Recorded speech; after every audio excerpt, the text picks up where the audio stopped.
It's Marcus Helton of DMVElite.com. Welcome to DMVElite Live here on DMVSTREAM.com. Sorry, I've been away for a while, 2 weeks without a show, but we're back now. I apologize. There's a ton of stuff going on these past couple weeks. Was busy on Sundays with a couple of camps and events that we were doing for DMV Elite, and also helped out with a hoop group camp that they had going on. They've got another one coming up this Saturday. Check out hoopgroup.com for details on that. But again, welcome to DMV Elite Live here on DMV Stream. DMVSTREAM.com broadcasts pro, amateur, college, high school, AAU, and youth games in DC, Maryland, and Virginia, live to televisions, computers, and mobile devices like iPads, phones, Androids, and more. You can find out more at DMVStream.com. My guest today is going to be my man Eric Larson from DMV Elite. But first, it's a couple things that I'd like to touch on. It was a busy week for us at DMV Elite. In case you missed it, we merged with MarylandHoops.com. MarylandHoops.net. So they're a part of us now. We're all together working well. Our first big event that we did with Edgar Walker and the guys he brought over was the Maryland State Playoffs. Thursday, Friday, and Saturday at Comcast Center. We were there. We have coverage for all that up on the website, DMVElite.com. We have videos. We have analysis from the 1A, 2A, 3A, 4A. All the classifications are up right now on DMVElite.com, so make sure you go and check those out. Also, please let us know what you think about the new site. We revamped it, changed some things. We've added a player database, and I want to point out, because it's been brought to my attention a couple times, the list of names that are up there right now, they are not rankings. We're not putting out rankings yet. Our 2013 rankings will be out on Tuesday. Right now, it's just a database. It's just a list of names, and we're still adding to it. So if your name's not in there, or the name of some player that you think deserves to be in there isn't there, it probably will be in the next couple of weeks. So please just give us some time. Again, they're not rankings yet. So don't get too upset if you go on there and think that a kid who deserves to be ranked isn't on there, or we have somebody too high or too low, anything like that. They're not rankings yet. But we've got the player database, which I think is going to be pretty cool. If you click on it, it'll bring up a picture of a player. We're still working on getting pictures of everybody. And it'll bring up related news articles, related videos. We're also working on getting it set up so it'll show you, what schools are showing interest, a little breakdown of each player. Right now, it's basically just a picture, height, weight, their school, their AAU team. And that's another thing I'm excited about, too. We're going to have an AAU database. Thanks to Edgar Walker for bringing that with him and kind of putting that in our ear to get that started. So we're going to have an AAU database, so people will be able to click on different AAU teams, see the rosters. It's going to be a really nice resource for teams, coaches, and everybody. So we're really looking forward to that. If you go on the site right now, you can see all kinds of stuff. Like I said, there's a ton of new video and stories up from the past couple of days. And just click around, tell us what you think, and we're definitely accepting any feedback right now. As far as yesterday, crowned 4 new state champions. Congratulations to all those teams. It was a long day for them, a long day for us, but it was cool to see 4 teams win state championships. Dunbar won again in the 1A. Then you had Edmondson win its first ever 2A championship. And interestingly enough, Dunbar and Edmondson are going to be flipping next year. Edmondson is going down to 1A. Dunbar is going up to 2A. Milford Mill won the 3A championship, beating up on Potomac. And Eleanor Roosevelt won the 4A championship. They got some revenge against Magruder, who beat them for the championship last year. And it was also their 4th straight appearance in the state tournament, and it was nice to see them finally break through and get one. So congrats to Coach Brendan O'Connell and the Raiders. Again, we've got video from all that's going to be coming up soon. The 1A championship game is up right now. The 2A championship game between Edmondson and Wacomico is going to be up a little bit later. I'm still working on that. Shalape Oriola did Milford Mill, Potomac, and Eleanor Roosevelt Magruder, so he'll have those up here in the next day or two as well. And then you can see player breakdowns from all those games as well. Now, I wanted to touch on a couple other some notes from around the area. High school season, as I said, is over. There's one more official event, and that's going to be the National High School Invitational at Georgetown Prep, and that's April 4th through the 6th. It's got 8 teams in it. Montrose Christian's the only local team, but Findlay Prep with Stan Robinson, who was at Paul VI, they'll be there. Oak Hill, who had Nate Britt, formerly of Gonzaga, he'll be there. Montverde Prime Prep from Texas, which is the new school that Deion Sanders started. St. Benedict's from New Jersey, La Lumiere will be there, Blanche Eli from Florida, and Archbishop Spalding is the only DMV team on the girls' side, but we'll be there for them as well. Some other news and notes from this week, in case you missed it, with Akil Carr. Yesterday he announced that he'll be skipping college. He was verbally committed to Seton Hall. He'll be skipping that, and he's going to go try to play overseas. This news was out all week, but he officially announced it last night. He had 42 points in a win against Central Jersey, Each One Teach One, which is a prep school. So he dropped 52 on them at Laurel Boys and Girls Club. And then after that game, he announced that he will be leaving. I'm hoping to talk to him a little bit later today for a story, just to kind of break down, how he came to the decision, what his next plan is, and just how he feels about the whole move. I mean, it's not groundbreaking in the sense that it has never happened before, because I know Brandon Jennings has done it, Jeremy Tyler did it, but he's the first guy here locally to try to do something like that. So it'll be interesting to see if it's just a one-time thing, or if somewhere down the road another kid decides, I want to try to do that as well. But getting back to some news and notes from the past week, the Coolidge boys and HD Woodson girls won the inaugural DC SSA championships, and that was last Monday, March 11th at Verizon Center. Coolidge beat Ballou, and HD Woodson beat Georgetown Day. This is the first year of the new format for the DC City Championship, where it was all just DC teams. There was a couple teams missing for a couple of reasons. None of the WCAC teams could participate because of scheduling conflicts. They were all about to go to Alhambra. And Murray couldn't participate at the last minute. They got knocked out because they had some fifth-year guys. So hopefully going forward, they'll be inclusive of every school in D.C., and we'll get a true D.C. champion. But congrats to Coolidge on doing it. They played who was there. They beat Theodore Roosevelt for the third time, 3 out of 4. So congrats to them and HD Woodson girls for being D.C. City champs. Recruiting news, Loudoun Valley's Paul Rowley, 2014 forward. You might have seen a spotlight I did on him a couple weeks ago up on our site. He picked up an offer from Division I St. Francis. He has offers now from Mount St. Mary's, Quinnipiac, and Cornell, which technically doesn't give athletic scholarships, but they've offered him a spot on the team.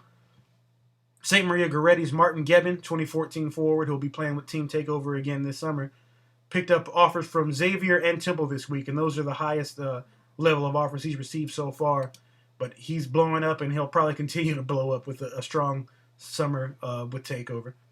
Last night, Bishop O'Connell beat Benedictine 85-75 to win the Alhambra Catholic Invitational.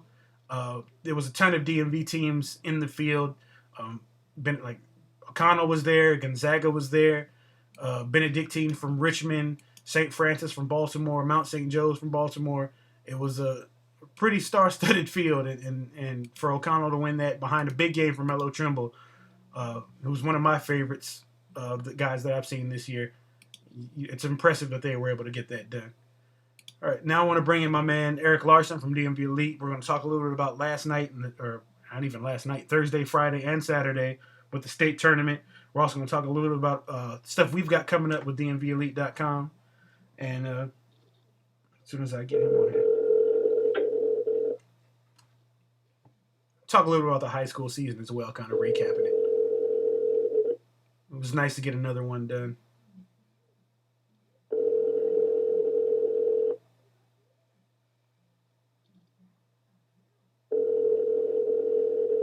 Uh-oh.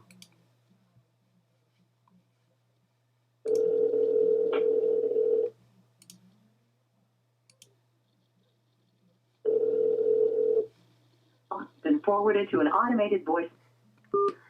Well, so much for that. I'll try to get him a little bit later. But I'll talk about some of the other events that we've got going on. We've got our DMVElite one-day run AAU tournament, which is coming up here soon. That's going to be at the end of this month. You can go on our website to check that out. It's the girls and boys one-day run. It's going to be at Bowie and Annapolis, 4th through 11th grade, $100 entry fee, $5 admission. Everybody's guaranteed 2 games.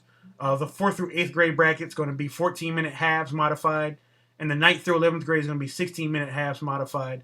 That's March 30th, 2013. Please go on the site, DMVElite.com, and you can see some info about that. The girls and boys one-day run. It's a nice little intro to the AAU season. I know teams haven't been practicing together all that long, but it's a nice little way to get everybody's feet wet Following that, we're going to have our Girls Go Hard in the Paint tournament, which is going to be April 13th, April 14th. Then we're going to have our Girls Memorial Day Challenge, May 25th through 27th. Then we'll have our DMV Elite Girls and Boys National Invitational Tournament, which is going to be June 21st through 23rd. Following that up with our DMV Elite Summer Championship. We had to take a little break in between, but our DMV Elite Summer Championship is August 9th through August 11th. That's probably our biggest event of the summer. It's a way for everybody to kind of close things out on the AAU campaign. Then we'll get back to our 6th, 7th, and 8th grade Future 100s. Those have been really successful and well received. Our next one of those is going to be in November 10th. And then we're going to have a girls one the following week, November 17th. And then we run one high school event a year. This year we're doing two, one boys and one girls. Our high school holiday showcase. The girls is going to be the 7th and 8th of December, and the boys is going to be the 14th and 15th of December. So stay tuned for some news about that as we get closer.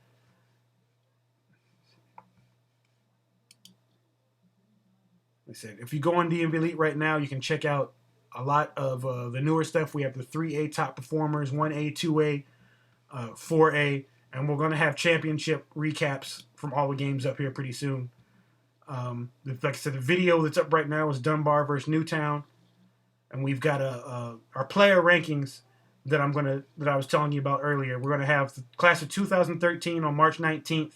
We're going to have 2014 on April 1st, 2015 on April 10th, and we'll put out our 2016 class after the AAU on August 1st. But if you go on our players, go on DMVElite.com, click on players, and you can see it broken down, class of 13, 14, 15, 16. Click on them, and you can go in. You can see the list of guys.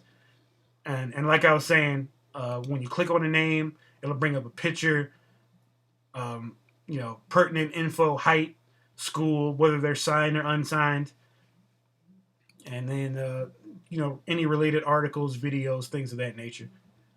Now, like I said, they're not rankings yet. It's just a list of names. We're still populating the list, so don't get too upset if the list isn't filled up yet. All right, let's see if we can get Eric again.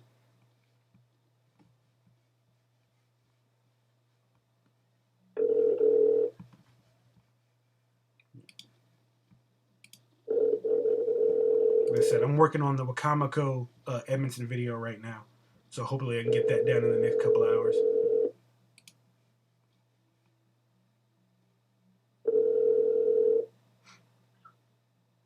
Hey, Marcus. Hey, what's going on, man? Hey, everything's good. Okay, cool. Yeah, glad to have you. Like I said, I was just here talking about the change we made to the site. For anybody who missed it, I told them the merger with Maryland Hoops. That's really helped us out. It's going to enable both of us to do a lot of things that we couldn't have really done separately. It would have been a lot of work. And it's already kind of paying off. I mean, we were able to cover every single game last night and throughout the entire state tournament. We've got videos from all the games, breakdowns. I mean, I think it'll turn out really, really well.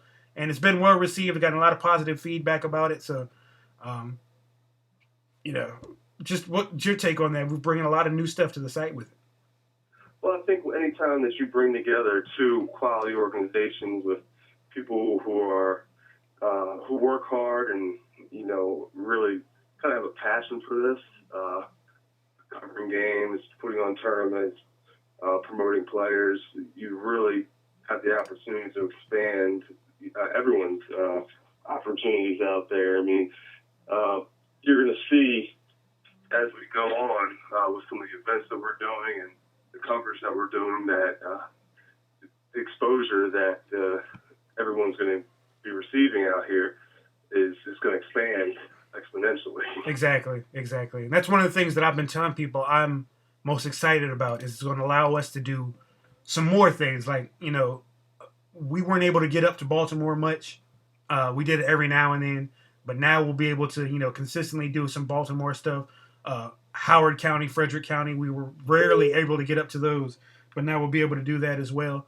I'm really looking forward to it, man. Of course, myself as well. One of the main reasons it came about was we just wanted to combine two quality organizations, and I mean, Maryland Hoops has really proven their ability to cover not just the Baltimore region, Eastern Shore, the upper eastern part of Maryland with Cecil, Harford County, Western Maryland, and Southern Maryland, and with their Baltimore coverage and our coverage of the DC metropolitan area, this really allows us to grow and have that quality coverage year round for the whole state of Maryland, DC, Northern Virginia, and potentially beyond that. Right, definitely. And that's one of the things, high priorities on my list, is improving our Virginia stuff and our girls stuff as well. So look for a lot more of that from DMVElite.com in the future. Definitely, we'll have some things coming about on the girls' side soon. Right. But we really want to thank everybody for being with us for another high school season. This is our third year of covering high school sports, or covering the high school season. We started mostly with AAU first, but it's our third year of high school coverage, and hopefully you've agreed with me that we've kind of stepped our game up in that department.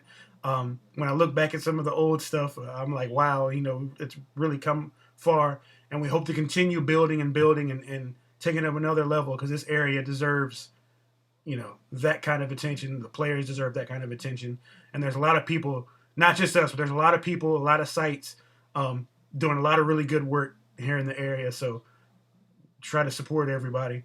But we're really excited about this Maryland Hoops merger. Hope it's going to take us to another level. Eric, when you look back on this season, anything that jumped out to you? I mean, well, I really have to say, I mean, Roosevelt coming off of last year, getting to the championships, 2 years prior, getting to the Final Four. This is really kind of the icing on the cake for them. I mean, they put a lot of guys in the college. They've done, they were always one of the class programs, and for Coach Brennan O'Connell, this is kind of something special for him. I know he's smiling right now, wherever he's at. But I mean, it's one of the things where you see the opportunity. I mean, a program, which you would really call a program, and as well with Dunbar and Milford Mill, repeat champions. Yeah, you guys really have built quality programs with quality kids, and taking nothing away from Edmonton. It's really our first time seeing them in the finals in, I guess, a very long time. But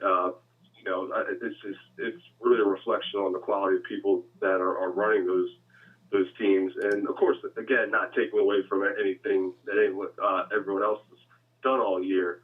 But it's kind of something that we should note and to kind of celebrate. Definitely. And again, Baltimore took 3 out of the 4 for their second year in a row. As you mentioned, Dunbar repeated. Edmonton won the 2A. Lake Clifton won it last year. So Baltimore wins that again. Milford Mill wins the 3A. Patterson won that last year, so they repeat that again. So, if it wasn't for the fact there's no 4A schools in Baltimore, I'm sure they would have taken one of those in the past couple of years. Well, there are a few that just, I think what happens is, I guess Poly is one of them. Well, right. I didn't mean not any 4A schools in Baltimore. Yeah, they're pretty high academic standards for a lot of kids to get in. But, it's Baltimore, once again, really came strong, shows the quality of players in Baltimore, not taking away from the quality anywhere else, but they're really able to keep their kids in the public schools and do a really good job of developing and coaching them. Right. Well, talking to both coaches last night, they were saying that it's tough to get out of Baltimore City. Like, that's their biggest test. So when they get to the state tournament, they're already ready to go. I don't disagree with that at all. That's probably a very true statement. I mean, that's it. Prince George's County is a very good league, but one thing about Baltimore City, it's like fighting lions every game. When if you're a Dunbar, when you face an Edmonton, you face Lake Clifton,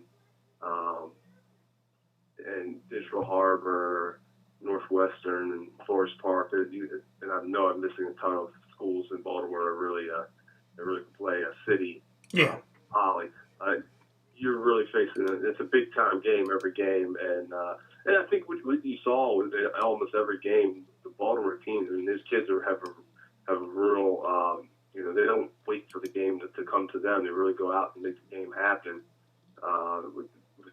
When you saw over the last 3 days, they usually got out to a pretty good start. Right. It's the Baltimore team. Yeah, definitely. All right, cool. Well, ready to wind things down today. Again, I want to thank everybody for joining us this season. We're heading in our AAU coverage now. In fact, I'll be going out to an AAU practice later on today, Virginia Assault, for the first of this season's AAU profiles. We're looking forward to the AAU season. We're looking forward to getting out to a lot more stuff with AAU this year, too. We weren't able to do much outside the area other than, the Southern Jam Fest down in Hampton last year. Hopefully we'll make it back to that for both days this time instead of driving down like we did last summer and coming back. But, burn the midnight oil. Yeah, exactly. So we'll be spending a little bit more time on the road, hopefully covering some more AAU stuff. There's a lot of guys who are going to be blowing up this summer that you haven't heard of. And we always like being able to showcase those guys. But that's good for me. Eric, man, you got anything else? Again, I'd like to thank everybody for, tuning in. Really pay attention to DMVElite over the next, 6 months, I'd say, because we're going to be doing a lot more.